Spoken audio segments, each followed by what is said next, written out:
Welcome to Rashmi's रसोई। कांदा भजी, जवळा भजी, बोंबील भजी तर मी बनवलेली तुम्ही नक्कीच बघितली असेल आणि त्याला खूप छान रिस्पॉन्स पण आला होता। म्हणून खास आज मी तुमच्यासाठी रेस्टॉरंट स्टाईल प्रॉन्स पकोड्याची रेसिपी घेऊन आली आहे। त्यासाठी हा व्हिडिओ तुम्ही शेवटपर्यंत बघा आणि माझ्या चॅनलला लाईक, शेअर आणि सबस्क्राइब करा। हॉटेल स्टाईल प्रॉन्स पकोडा बनवण्यासाठी हे बघा पाव किलो आपण हे प्रॉन्स घेतले आहेत स्वच्छ करून। नंतर एक मोठा कांदा बारीक चिरून घेतला आहे। 2 हिरव्या मिरच्या देखील अगदी बारीक चिरून घेतल्या आहेत। 1 टेबलस्पून आलं लसूण क्रश, मुठभर कोथिंबीर, 1 एग व्हाईट यूज करणार आहोत। नंतर आपण हे कॉर्नफ्लोअर घेतला आहे, मैदा यूज करणार आहोत, अर्धा चमचा हळद, 1 चमचा मी हा घरचाच आगरी कोळी मसाला घेतला, अर्धा चमचा चाट मसाला, अर्धा चमचा बेकिंग पावडर आणि चवीप्रमाणे मीठ यूज करणार आहोत। सर्वात आधी ह्या कोलब्या आहेत ना बारीक अशाने कट करून घ्यायचे आहेत, त्या मी कट करून घेते। सर्व हे प्रॉन्स आपण कट करून घेतले आहेत। आता एका बोल मध्ये हे मिक्सचर तयार करूया। सर्वात आधी या बोल मध्ये आपण हे बारीक केलेले प्रॉन्स घेऊया।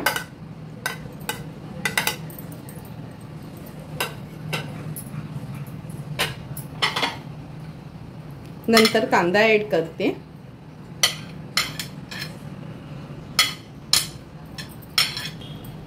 कोथिंबीर,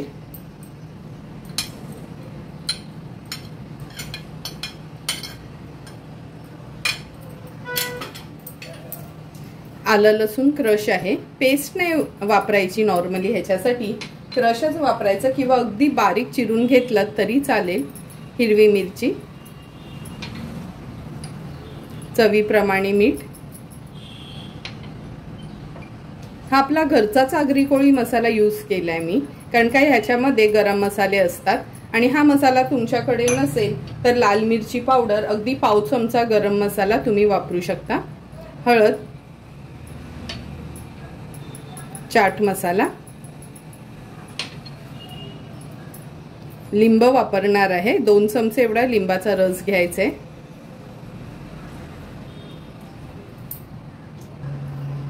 आता ह्याच्यामध्ये आपण एग व्हाईट वापरणार आहोत।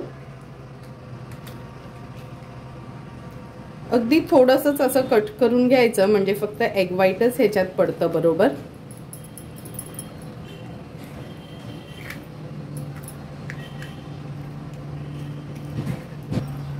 आता हे सर्व इन्ग्रेडियंट्स व्यवस्थित आपल्याला मिक्स करून घ्यायचे आहेत।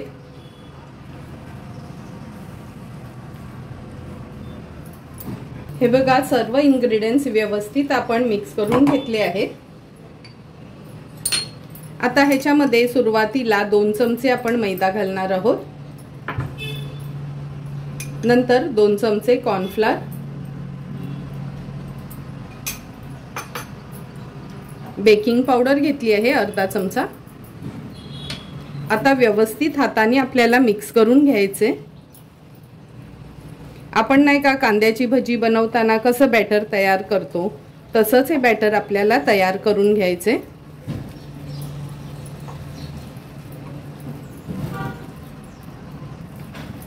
हे बघा आपलं हे बॅटर व्यवस्थित तयार झालंय, म्हणजे 2 टेबलस्पून मैदा आणि 2 टेबलस्पून कॉर्नफ्लोअर पुरेसं आहे।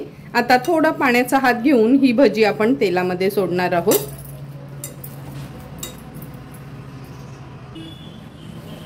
हे बघा 2 टेबलस्पून मैदा आणि 2 टेबलस्पून कॉर्नफ्लोअर अगदी पुरेसं झालं आहे। आता आपण लगेचच भजी बनवायला सुरुवात करूया।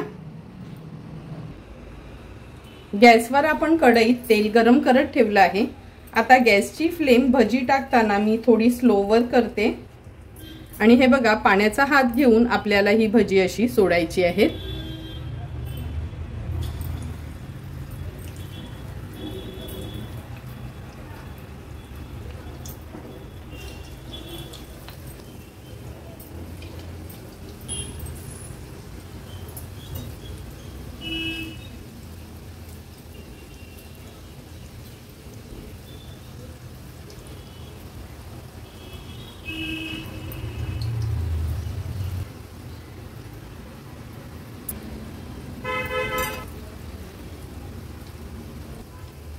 हे बघा थोडी थोडी करून ही एक 8 ते 10 भजी आपण तेलात सोडली आहेत आणि ही कोलंबीची भजी आपण तेलात सोडल्यावर लगेच त्याला हात लावायचा नाही, लो टू मीडियम फ्लेमवर त्याला असंच थोडा वेळ होऊ द्यायचं आहे।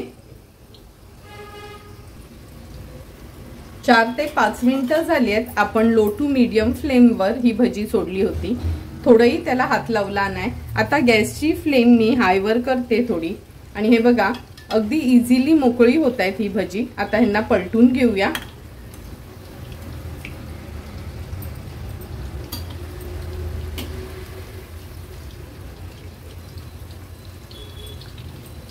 पुन्हा गॅसची फ्लेम मीडियमवर ठेवते आणि मीडियम फ्लेमवरच ही आपली प्रॉन्स पकोडा व्यवस्थित फ्राय करून घेऊया।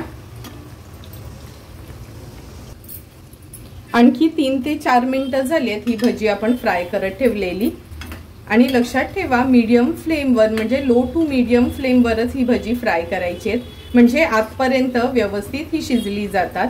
आता कंटिन्यू मी ह्याला स्टर करणार आहे आणि गॅसची फ्लेम हायवर करते, कारण का मी नेहमीच सांगत असते का म्हणजे कोणताही तळणीचा पदार्थ तेलातनं काढण्या अगोदर हाय फ्लेमवर त्याला व्यवस्थित फ्राय करून घ्यायचं, म्हणजे ते जास्त ऑइली बनत नाहीत।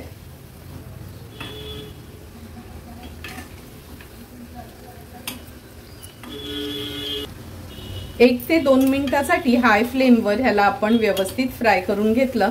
आता थोडी थोडी करून ही भजी आपण काढून घेऊया। काढतानाच तेल व्यवस्थित निथळून घ्यायचं आहे। हा मोठा स्ट्रेनर आहे त्याच्यातच काढते, कारण का ना जर कोणताही तळणीचा पदार्थ कुरकुरीत राहायचा असेल तर कधीच तेलातनं काढून डायरेक्ट टिश्यूवर ठेवायचा नसतो।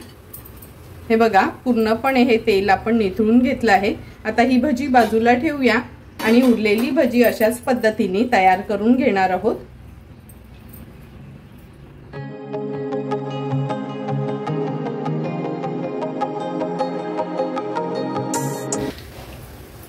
तुम्ही बघू शकता ही उरलेली आपले प्रॉन्स पकोडा देखील फ्राय करून झालेत। आता हे पण मी काढून घेते आणि तयार झालेले हे प्रॉन्स पकोडा आपण आता एका सर्विंग प्लेट मध्ये शेजवान चटणी सोबत सर्व करणार आहोत।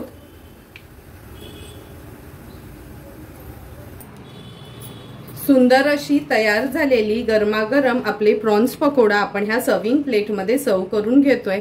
वरून क्रिस्पी आणि आतून अगदी सॉफ्ट अशी ही तयार झालेली प्रॉन्स पकोड्याची रेसिपी तुम्हाला आवडली असेल तर तुम्ही पण नक्की माझ्या पद्धतीने एकदा तरी ही रेस्टॉरंट स्टाईल प्रॉन्स पकोडा घरी ट्राय करा आणि मला कमेंट करून सांगा की तुम्ही बनवलेले हे प्रॉन्स पकोडा कसे झाले ते। जर तुम्हाला मी बनवलेल्या ह्या प्रॉन्स पकोड्याचा व्हिडिओ आवडला असेल तर नक्की माझ्या चॅनलला तुम्ही लाईक, शेअर अँड सबस्क्राईब करा। Thank you for watching my video.